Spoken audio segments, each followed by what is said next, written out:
Senator Daniel Patrick Moynihan in 1993. And it said he published a disturbing essay entitled Defining Deviancy Down. In the November 22nd issue of the New Republic, commentator Charles Krauthammer writes that Moynihan's powerful point is that the moral deregulation of the 1960s, the God is Dead movement is what he's talking about, we have had an explosion of deviancy in family life. Criminal behavior and public displays of psychosis are very prevalent. And we have dealt with it in the only way possible, the only way they think is possible. Without revival, it is the only way. By redefining deviancy down so as to explain away the make normal what a more civilized, ordered, and healthy society long ago would have labeled as deviant. And truly, in God's eyes, behavior that is going on is still deviant. We cannot sit there by man. See, this is what happens when you take God out of the picture. Man makes his own rules, his own regulations. And the only authority for true law is God's law. The Ten Commandments. The Ten Commandments would not save anybody, but the Ten Commandments was there as our school teacher to teach man that he could not save himself.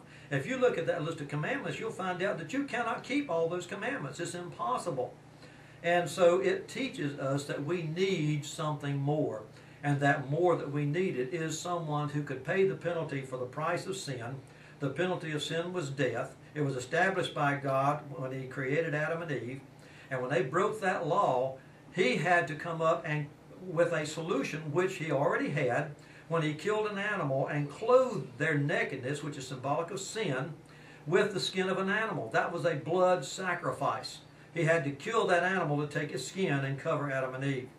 And so the battle has been going on ever since for Satan to try to destroy that Lamb of God, which was to come in the Old Testament and which came in the New Testament. And that's why Satan hates Jesus Christ, and that's why these people behind the scenes are trying their best to do away with anything pertaining to God in the public arena and in the schools today. There's a list, and Rodney and the folks here at the station have seen it, of the things that have taken place in the school systems just since the Ten Commandments was removed, because there's no more reminder as to what God's standard is. So we need to think about those things. Now I want to get back and let Rodney take hold of some of the other information and give that to you real quickly. One thing that I wanted to say, how can we be one nation under God when God was made, or our churches were made 501c3 government corporations? How can we look to God for help and ask Him for forgiveness and help our nation as long as we're looking to government instead?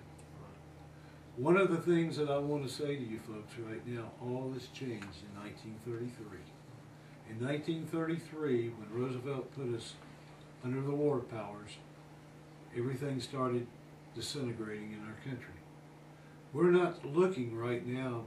We got to look back. We got to see where we came from to know where we're going. And it's pretty obvious right now that we're not doing all that well. When Gary and I did this program back in 1994, 95, you know, a lot of people were still happy. Jobs were plentiful.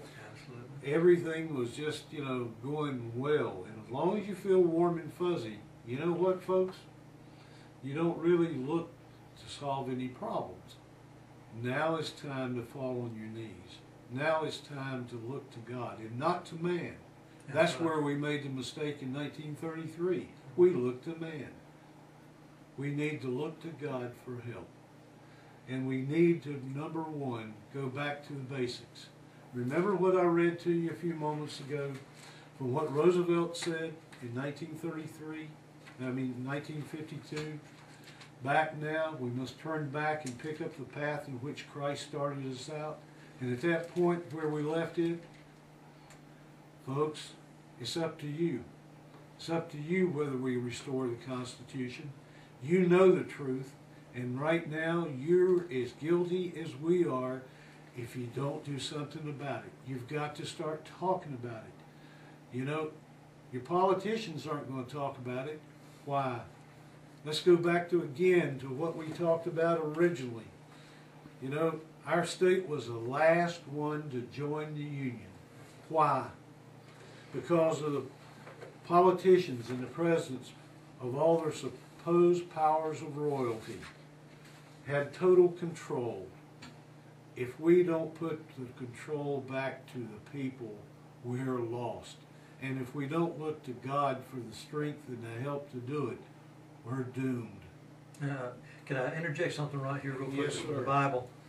From Isaiah chapter 30, beginning at verse 1, it says, "Woe to the rebellious children, saith the Lord, that take counsel, but not of me." They're going to man, they're going to other resources, but not to God. "And that cover with a covering, but not of my spirit." In other words, they try to hide what they're doing. They're deceitful in what they do. "That they may add sin to sin. That walk to go down to Egypt for help," they're talking about, "and have not asked of my mouth, to strengthen themselves in the strength of Pharaoh, and to trust in the shadow of Egypt. Therefore shall the strength of Pharaoh be your shame, and the trust in the shadow of Egypt your confusion." And that goes right along with what you're saying, Rodney. Absolutely. When we put our faith in man and our trust in man, we will fail. There's one thing I just wanted to mention quickly before we come to break, and Rodney had brought this to my attention. Never heard of it, and I'm sure you're well aware of it. If you could just comment on it briefly. And that is the North Carolina Resolution 24 that was passed in 1941. We're coming to it. You coming to it? Okay. I want to make sure we get that in. Time's running out, so continue. Well, the governors across the nation met in 1994, and one of the things that they found that the Constitution was not being resolved or being used in the Williamsburg Resolve in 1994. But in 1994, we also had Don Davis, a representative from the state of North Carolina, on the air. Yeah, And we asked him point blank, are we under the war powers? And what did he say? Yes. Prior to that, I'd had a number of state representatives and senators in our office in Hickory, and we went over these problems with them, and they admitted we're not under the Constitution.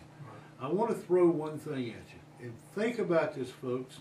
President George Bush, in his State of the Union address in the Los Angeles Times, carried this February 18th, 1991.